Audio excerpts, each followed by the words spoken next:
Donc on sait mesurer la valeur monétaire de l'environnement. Par contre, savoir si objectivement l'environnement est en bon état, c'est beaucoup plus compliqué.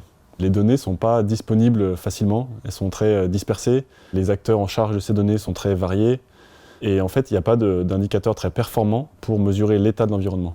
Et pourtant, c'est un besoin très fort qu'on a maintenant. Les décideurs, les responsables ont besoin de cette information pour guider les politiques publiques et prendre des décisions efficaces pour la protection de l'environnement.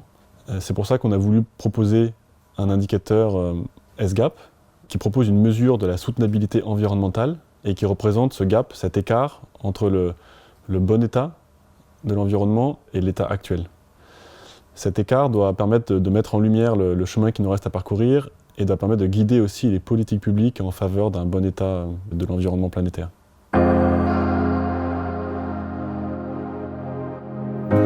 Donc cet outil fonctionne sur une liste des contributions essentielles du capital naturel, c'est-à-dire les contributions critiques pour l'homme et pour les activités humaines qu'on n'est pas capable aujourd'hui de remplacer. Ces contributions, ça va être les ressources naturelles, le bois, les poissons, mais aussi les processus naturels de gestion des pollutions et l'état de la biodiversité, etc.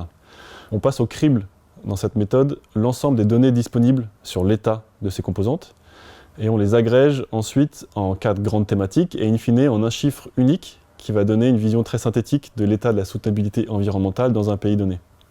Ce tableau de bord, qui est à la fois du coup très global mais qui est très détaillé dans les données qu'il propose, nous informe sur les dynamiques et l'évolution de ces composantes et permet aussi d'informer du coup les politiques publiques secteur par secteur ou composante par composante. Et on envisage à terme dans cet outil d'informer aussi les politiques économiques en passant par l'estimation des coûts de restauration pour atteindre le bon état écologique dans les différentes composantes et les différentes thématiques.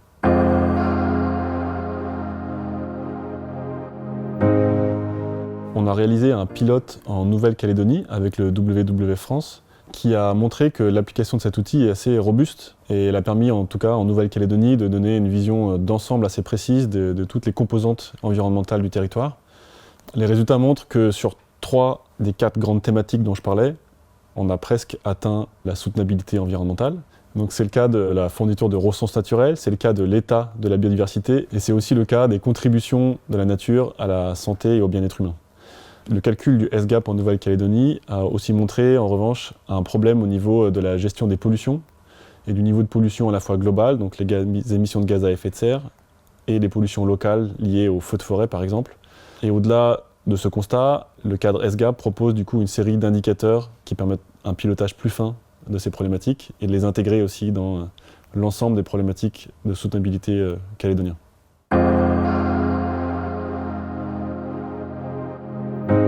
L'expérimentation en Nouvelle-Calédonie nous a montré que l'indicateur SGAP permet d'offrir plus qu'un simple diagnostic environnemental.